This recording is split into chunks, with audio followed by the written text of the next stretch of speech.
2016, hoy lunes. Empieza un nuevo desafío, el desafío de hacer buen periodismo, sin concesiones, sin compromisos, para investigar, para preguntar, para opinar. Marcelo Slotoviazda. Muy buenas noches, bienvenidos a este programa número 13 de Desafío 2016. A partir de hoy, los días lunes. Están viendo en pantalla ahí cuánto falta para el segundo semestre.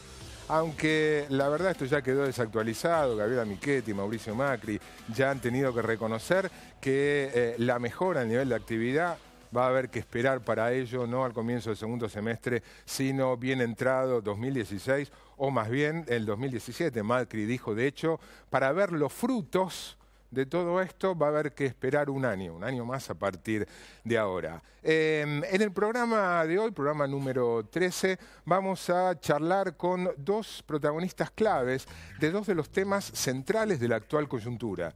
Con el diputado Diego Bossio del bloque justicialista, ahí lo estamos viendo en pantalla, vamos a estar conversando sobre el pago a los jubilados, que es uno de la deuda a los jubilados, uno de los ejes de la ley ómnibus que impulsó el gobierno y que está siendo tratado en primer lugar en diputados. Y después vamos a hablar con el diputado por el Frente Renovador, Facundo Moyano, sobre otro de los temas bien calientes de la actualidad, que es el impacto del ajuste sobre los trabajadores y cómo están reaccionando de distinta manera los sindicatos. Vamos a hablar del futuro de la CGT, probablemente también de qué pasa en el fútbol. Tiene información Facundo Moyano privilegiada por obvias razones. Pero antes de las entrevistas, quiero hablar de un aniversario que se cumple mañana y que no es el Día del Periodista. Hace exactamente 4 años, un 7 de junio, como mañana, pero de 2012, el actual ministro de Hacienda, Alfonso Prat-Gay, presentó, entonces como diputado, un proyecto de ley que planteaba lo contrario de algunos de los elementos que están incluidos en la ley ómnibus que plantea ahora como ministro de Hacienda. ¿Cuál era el proyecto que entró? Trámite parlamentario, si alguno lo quiere consultar, trámite parlamentario 3799 del 7 de presentado, ingresado a mesa de entrada 7 de junio de 2012. Un proyecto de ley para modificar el impuesto a las ganancias, gravando la renta financiera derivada, 1, de los intereses que pagan los plazos fijos y los títulos públicos, y 2, la renta financiera derivada de la ganancia que se realiza en la compraventa de acciones o títulos públicos. Compro una acción a 100, cuando la vendo a 30, hoy esos 30 pesos no están gravados por impuesto a las ganancias y hay mucha gente que hace mucho dinero con esas diferencias, tanto con acciones como con títulos públicos. Es evidente, creo que no hace falta explicar, que ese proyecto de ley tenía un claro sentido progresista. ¿Por qué?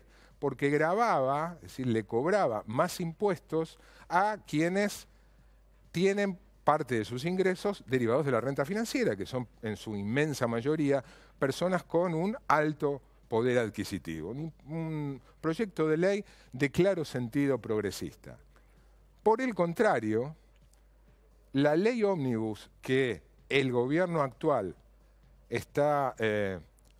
elevó al Congreso de la Nación, tiene, además del tema de jubilados, además del blanqueo de capitales, que de por sí es una medida bien a favor de la gente que tiene muchos recursos, que es la gente que ha fugado dinero negro, además de eso plantea una moratoria y además plantea cambios en la estructura tributaria, que son ingredientes de la ley ómnibus que han pasado, no digo totalmente inadvertidos, pero que no han atraído tanto el foco de atención como el tema jubilados y el tema blanqueo. ¿Y qué reformas impositivas incluye la ley ómnibus? La ley ómnibus plantea la eliminación gradual, pero eliminación al año 2019, del impuesto a los bienes personales, que es en la actual estructura tributaria de nivel nacional, lo que cobra la AFIP, el único impuesto que grava a los activos. Por lo tanto, es el único impuesto con potencial para, a través de cobrar impuesto a los activos, darle más progresividad a la actual estructura tributaria, que es una deuda que dejó. Si hay un elemento indiscutible de mala herencia del kirchnerismo, entre varios otros, es no haber modificado la estructura tributaria. Es cierto que el impuesto a los bienes personales tiene innumerables fallas, como se ha ido desvirtuando, el mínimo a partir del que se cobra ha quedado totalmente desactualizado. Ahora, en lugar de mejorar y aprovechar la potencialidad de ese impuesto, lo que hace el gobierno es anuncia, o por lo menos pretende que se apruebe, la eliminación a partir del año 2019.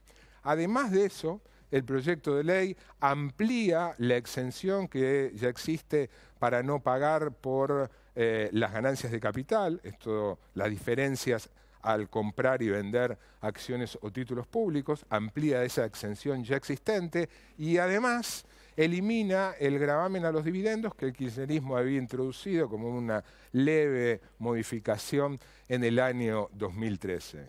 El Prat-Gay de hoy, de 2016, no es el mismo Prat-Gay de 2012, al menos en este aspecto central en materia tributaria. Tal vez esas diferencias entre Prat-Gay 2012 y Prat-Gay modelo 2016 sean acordes con que ahora es ministro de Hacienda del gobierno de Cambiemos y en aquella época hacía campaña para el Frente Progresista junto a Victoria Donda.